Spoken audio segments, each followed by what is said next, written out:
મિત્રો અમે આવી ગયા છીએ સાઉથ ઇન્ડિયામાં સાડીની પરચેસ ચાલુ કરતા પહેલા અમે એક મંદિરમાં આવ્યા છીએ. સાઉથ ઇન્ડિયાની મેઇન ખાસિયત છે એનું મંદિર.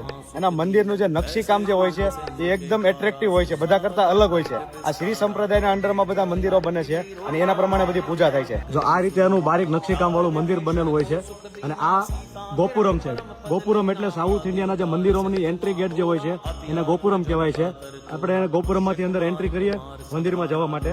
અંદર મંદિરમાં એન્ટ્રી કરી એટલે સૌથી પહેલા આ જે સ્તંભ આવે છે એ સ્તંભ છે ગરુડ સ્તંભ. આ ગરુડ સ્તંભથી આપણે અંદર એન્ટ્રી કરશું એટલે ભગવાનનું વિગ્રહ આવશે, ભગવાનનું ગર્ભગૃહ, એને ગર્ભગૃહ કહેવાય. આ મંદિર છે હનુમાનજીનું મંદિર છે. તમે જોઈ શકો છો આ ગર્ભગૃહમાં હનુમાનજી બિરાજમાન છે. અને આ મંદિરની પથ્થરથી બનેલી નકશીકામનું બધી મંદિર તમે જોઈ શકો છો. ભગવાનના દર્શન તમે કરો.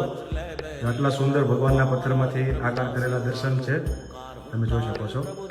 વજ્ર ગદા હનુ વિલંબ ન લાવો. ઓમ હિમ હિમ હિમ હનુમંત કપીશ. ઓમ હોમ હોમ હોમ હનુ હરિહર શીસ. મિત્રો ફાઇનલી અમે આ ભગવાનના દર્શન કરીને અમે બહાર નીકળીએ છીએ અને અહીંયા સાઉથ ઇન્ડિયાના ગામડાઓમાં અમે ફેક્ટરીમાં વિઝિટ કરવાના છીએ અને સાડીઓ કઈ રીતે બને છે ફેક્ટરીમાં એ તમને હવે નેક્સ્ટ વિડીયોમાં તમને બતાવશું.